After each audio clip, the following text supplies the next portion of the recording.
The villagers called him Ibro the Madman. He wandered the streets of Gidanbaki in tattered clothes, his tangled beard hiding most of his face, his eyes vacant yet haunted. His presence was a warning, a reminder to young men of what happens when the mind shatters. No one knew how he became this way.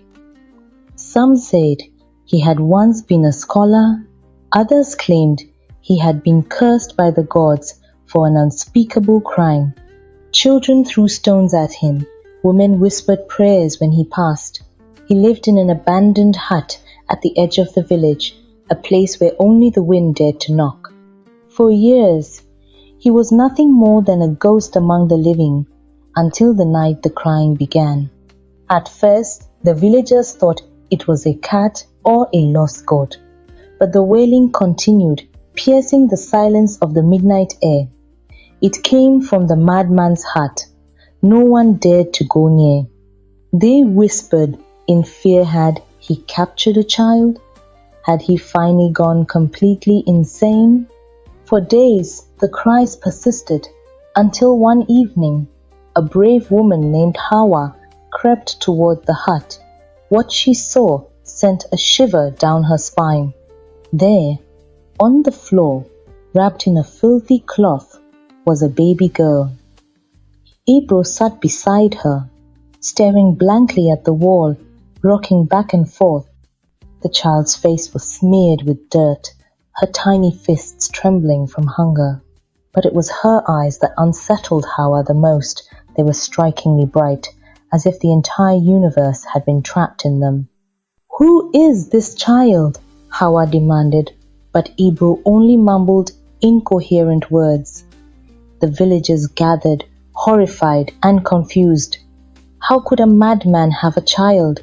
Who was the mother? Some wanted to take the baby away, but Hawa stopped them. "If he's truly mad," she said, "why did he not abandon her? Why is she still alive?" Reluctantly, the villagers allowed the child to stay with Ibro, but from that day they called her Jaruma the madman's child. Jaruma grew up under the eyes of suspicion. Though she was beautiful, with smooth brown skin and eyes that seemed to see through people's souls, the villagers never let her forget where she came from. "The madman's curse is in her blood," they whispered. "One day, she will turn out just like him." No mother allowed their child to play with her. The local herbalist refused to sell her medicine when she was sick. But the worst cruelty came from the children, who mocked her endlessly. "Tell us, Jaruma, how did your father become mad?" they taunted. "Did he eat human flesh, or did the spirits whisper into his ears?" But Jaruma never cried. Instead, she asked questions. "Why do you say my father is mad?" she once asked Hawa. "What did he do?" Hawa hesitated. No one knows for sure. Some say he was once a great man, a teacher. Others say he loved a woman he could not have, and the pain drove him mad. That night, Jaruma sat beside Ibro as he mumbled in his sleep. He spoke in a strange mixture of sense and nonsense, but one name always escaped his lips: Fatima. By the time Jaruma was 15, Ibro was more of a shadow than a man.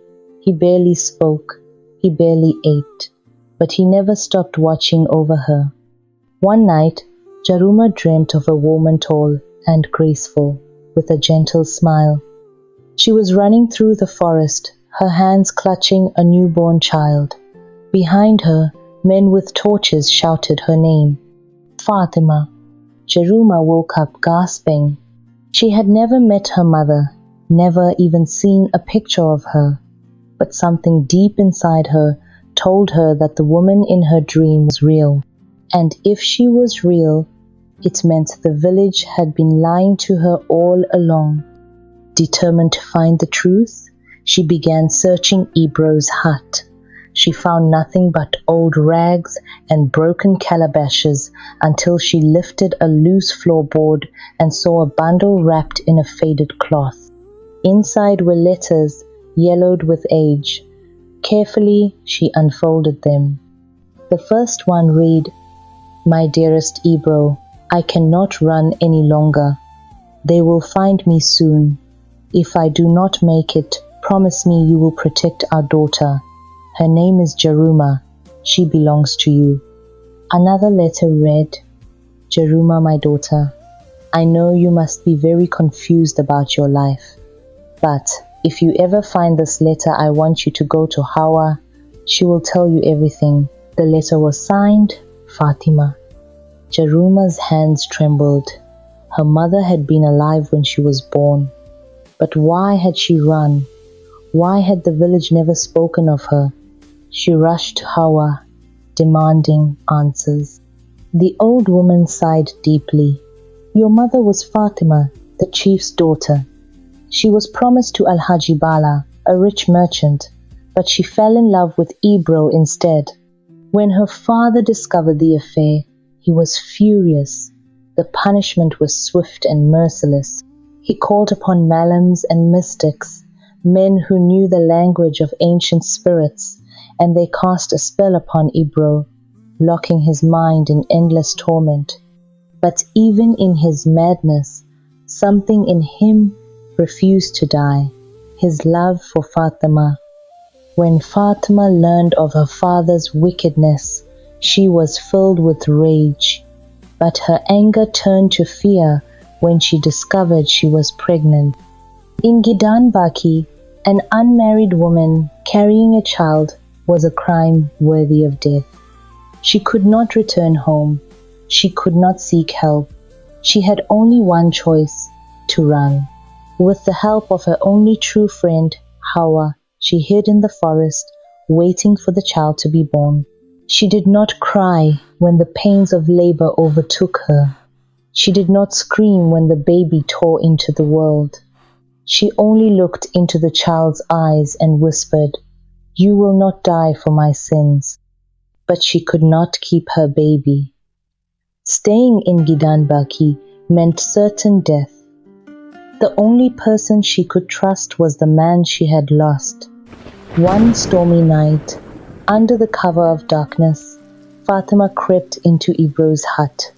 He sat in the corner, rocking back and forth, his gaze empty. She placed the newborn in his arms, her heart breaking as he stared at her without recognition. "You are her father," she whispered, pressing a folded piece of cloth into the baby's wrappings. "One day she will know the truth." Then she fled, disappearing into the night. She never made it out of the village. By the time Hawa found her, she was bleeding heavily, her body too weak to carry on. With trembling hands, Fatima took Hawa's fingers and squeezed them. "Protect my daughter," she begged, her voice a dying breath. "When she is old enough, tell her." But the words never came. Her eyes closed. Her fingers went limp. She was gone.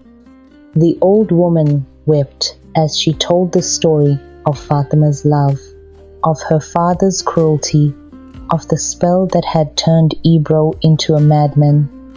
"She bled to death that night," Hawa whispered, her voice thick with sorrow. "She was trying to escape. She wanted to live. For you." For the first time in her life, Jaruma wept.